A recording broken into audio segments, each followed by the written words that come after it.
Alors voyons dans un premier temps la liste des contacts qu'on importe sur le produit. Donc chaque ligne correspond à un contact importé directement sur le produit. On a en plus toute une série d'informations sur la personne, à savoir ici un manager qui travaille dans les achats.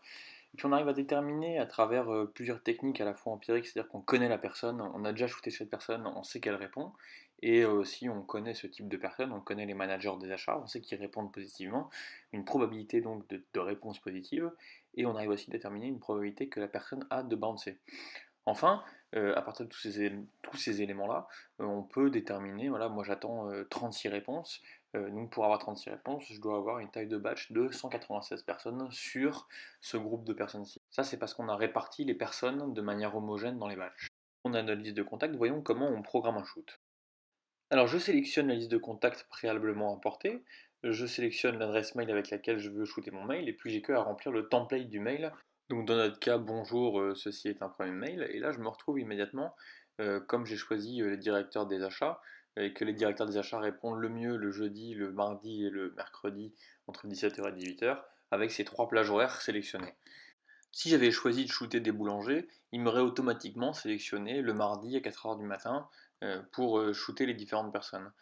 Je dois maintenant choisir combien de personnes je veux shooter tous les mardis, tous les mercredis et tous les jeudis à 17h. Donc là, il est automatiquement mis sur 1500, mais je vais le mettre à 200, comme vu tout à l'heure, j'ai besoin de 36 réponses par shoot. Donc là, ce qui va se passer, c'est que chaque mardi, chaque mercredi et chaque jeudi à 17h, je vais envoyer 200 mails afin de recevoir 36 réponses par mardi, par mercredi et par jeudi.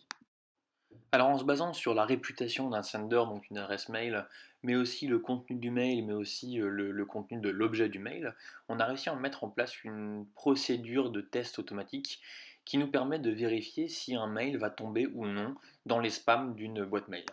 Donc là par exemple pour ce shoot de la campagne vidéotelling, on voit qu'on a un spam score qui est de 7, qui est assez élevé, donc c'est-à-dire qui correspond à un bounce, à un taux de bounce de 4,34%, ce qui n'est pas encore dramatique. Donc on envoie juste un warning, un avertissement au CSM, alors que si on dépasse le taux de bounce de 7%, donc là un taux de bounce de 9,77%, bon, on va alors carrément bloquer la campagne et aucun mail ne pourra partir de ce sender.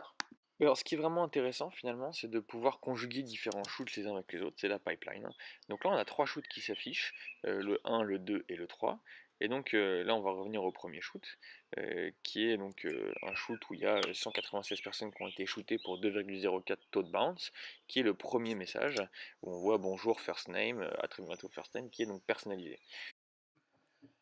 Alors je vais maintenant afficher le second shoot. Pour afficher le second shoot, j'ai que à cliquer sur Next Shoot.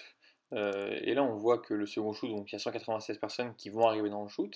Et toujours pareil, il est personnalisé.